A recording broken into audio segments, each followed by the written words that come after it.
What's good, YouTube? It's me, Candy Corn, back with another video, and today we're going to be doing Table Talk with me, Candy Corn, and today's video is mainly going to be about the 30-gallon ecosystem.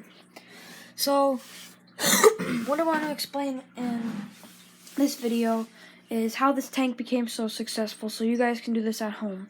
It doesn't have to be in a 30-gallon. You could easily do it in like a little 1-gallon terrarium or something like that, but we're going to explain how this tank came to be and how you can do it at your house. So the first thing is that I'm going to be talking about the water column of this. I don't really know if it's paludarium because it's all in one level. Usually the water's at the bottom and the land's at the top. So I guess it's a vivarium, but yeah. So the water column is the most important aspect of this tank because it waters everything. So the most important thing about this water column is the fact that it's actually has so much bioactivity in it that it's insane. With the golden pothos, with I just added more water lettuce, with the bamboo, with all of that, especially the rocks. The rocks hold so much bioactivity in the crevices and all of that. That creates its own self-sustaining tank. The only thing that I add to this is water, light, and crickets to feed the newts and the fish. Because when the crickets die, the fish eat the dead bodies. Another thing is that this foam must have so much bioactivity in it, because look at all like the crevices in it and stuff. It must create so much bioactivity. But I also do have a Repti filter in it, so it does filter the water column too.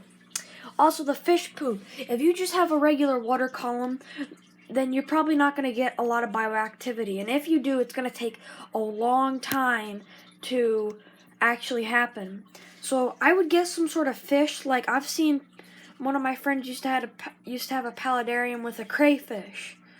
And the crayfish made the water crystal clear for some reason. And also, I just add water to the water column.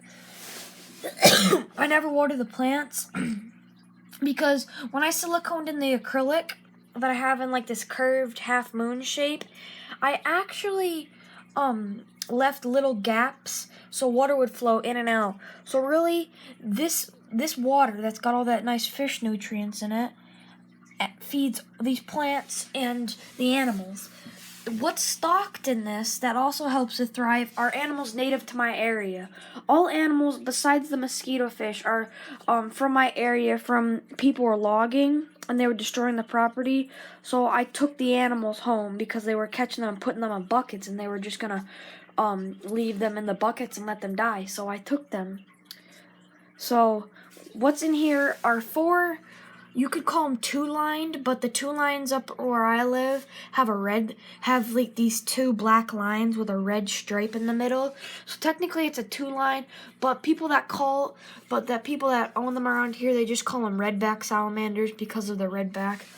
I rarely see them, but I know there's 4 in here because I saw 2 in the water this morning. I saw 1 over here when I was changing the filter, and I saw 1 in the pot. So I know there's still 4 in here, but there's also 2 eastern newts. 1 is in red eft stage, which is when it's staying on the land. The adults fully live in the water, and I have 1 that's about to become an adult, which is coming out.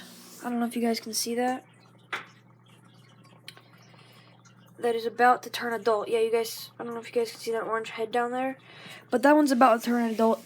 It spends most of its time in the water, and then when it is on land, it's got like this puddle of water, because I do flood this tank under that piece of cork bark, and that's where he loves to chill. And I can also tell that because I've sexed him, and sexing is really easy. Just check the bulkness right at the base of their tail, and if it's like if there's no, like, I would say bulging, then it's a female. If there's lots of bulging, then it's a male. And so that's how I checked, and he's a male. Also, a lot of this stuff here, besides that piece of wood there, and the cork bark is from my house. Like, I just went in my front yard and I took all of these rocks. So I did this for pretty cheap. Besides the money it took for the acrylic and the tank, really I did this for like maybe $100 because the tank was $50. So I did this for maybe $100, and the filter was also $20. So I mean, even the lighting, you can go to Home Depot and buy 2 LED bulbs. I just have 2 because I used to have it in the corner and the light would reflect, and that did amazing. But because it's like in the middle of my room, the light does not reflect, so I had to put 2 lights. But these are just LED bulbs from Lowe's. It's so simple. So let's go over what we talked about. So the water column needs to have some sort of animal that's pooping, whether like you could do a fire salamander or fish or a crayfish. You need something that can hold the bioactivity, either lava rock in your sump, which I have a sump in the base of the waterfall, lava rock in your sump, or you could do a type of porous, like this is what you call fill-in gravel I bought from Home Depot. It's literally just $2 for a bag of this discolored gravel, and this is what it looks like in my area, except in my area is a little bit more mud. But I was a little afraid to do mud because I don't know what it would do. And I might be more stocking this thing with more fish or a crayfish. I used to actually have a crayfish in this tank, but it passed away after 3 months. So there was a crayfish in this body of water when I first started the tank. Also, I might be thinking about green frogs, guys. I mean, green frogs would be a great addition because all of this stuff is in the northern part of the United States. All of these animals. Maybe not the mosquito fish, because I got those at a pet store, but definitely the salamanders. You can even do a marble salamander, but they're a little bit more rare. So you want bioactivityness in the water. You want something to hold that bioactivityness. You want poop in the water to create the fertilization for your plants to help grow the land mass, which is doing amazing right now. You also want some sort of water movement. This is very little bit of water movement, but you never want that static in the water.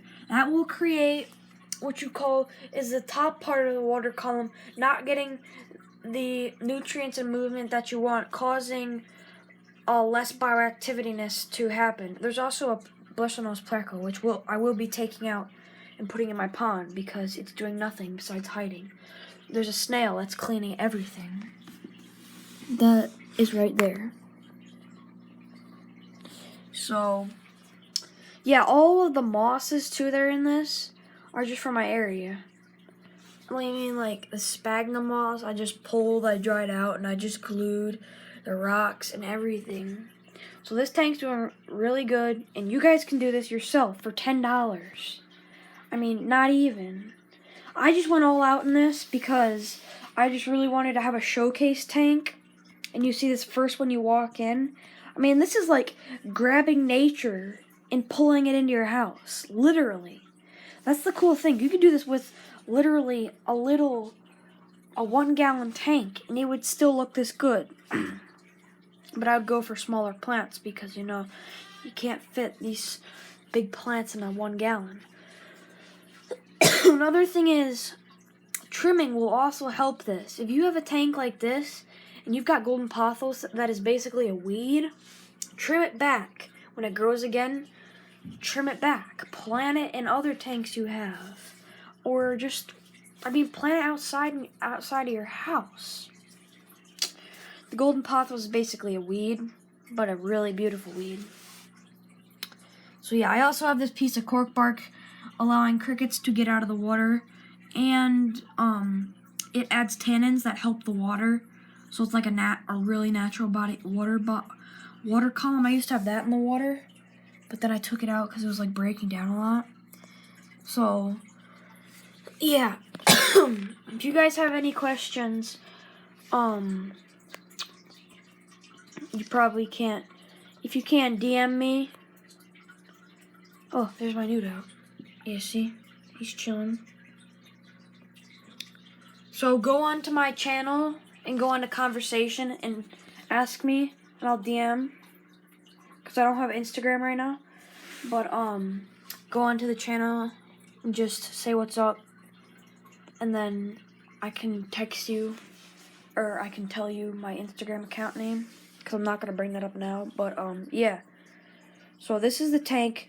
Really nice, really simple. You guys can do this. These newts also, if you don't have them in your area, it's really expensive to ship, so be very careful. So if you actually want to buy a reptile online, which is where I've got most of my pets from, you want to buy a couple, or maybe just other pets, like, if you want to get one newt, get two. Buy a couple salamanders. Maybe buy an iguana for another tank. I mean, like, just, it will definitely cost more money for the pets, but the shipping will be the same price instead of paying $40 for every single time you buy something. So just be aware of that, because that's what I've learned. And I hope you guys enjoyed this video, and I'll see you in the next one. Peace.